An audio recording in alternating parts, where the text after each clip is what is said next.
The Republican Party is at it again. They're trying to steal the 2018 election. I mean, this is a really big deal, y'all. And since the Republicans have been so successful at eliminating the constitutional rights of so many Americans to vote and to have that voice count, the Trump administration is taking it to the next level. First, you have to understand the timeline. Remember that time when President Trump made the bizarre claim that 3 to 5 million people voted for Hillary Clinton illegally? In kind of what's being described to me, at least by one source, as a bizarre and awkward turn, during that private meeting with congressional leadership, both Republicans and Democrats, the president recounted the idea, one that he has pushed several times in the past, that between 3 and 5 million illegal votes were cast against him during the election. Now, this is something that is just not true, flatly not true. No evidence has been presented by Trump or his top associates to back up this claim that he'd made in the past on Twitter. Well, Trump still hasn't proven that, and even though he's repeated this claim and failed to have the Department of Justice actually prosecute any of these invisible felons, I want you to think about that for a second.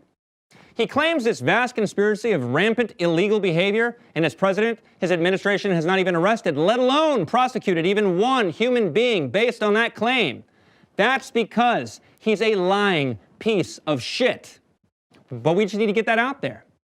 Now, what did he do? He hired the country's most notorious right-winger, Chris Kobach, to help him in his quest to turn the tables in the Republicans' favor electorally. So he created a committee. Kobach, who is currently the Kansas Secretary of State and co-chair of Trump's Orwellian-named Election Integrity Commission, along with Vice President Pence. Now, he's been in the news a lot for spearheading anti-immigration policies and helping to restrict the votes of Americans. But regardless of what they call their commission, the only integrity the Republican Party is trying to maintain is a permanent majority. After all, this is how you steal an election. Chris Kobach was just fined by a federal judge for, quote, deceptive conduct and a lack of candor in a voting-related lawsuit in Kansas. And Kobach's recent willingness to be dishonest with judges in Kansas foretells what we can expect from him in his new role in the Trump administration. Do you know how dishonest you have to be sanctioned by a judge for being deceptive in a court case?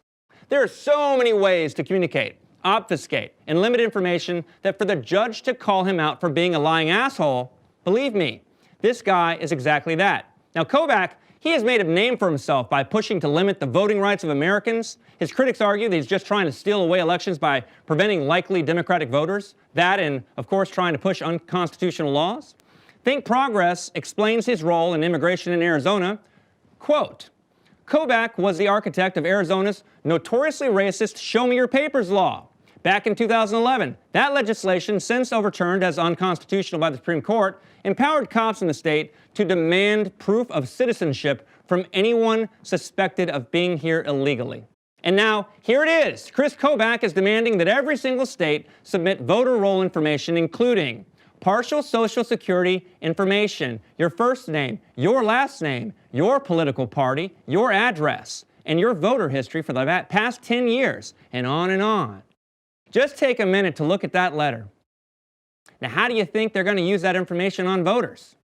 And now, because of all of this, you can find Republican news sources claiming over and over that as many as 7 million people voted illegally.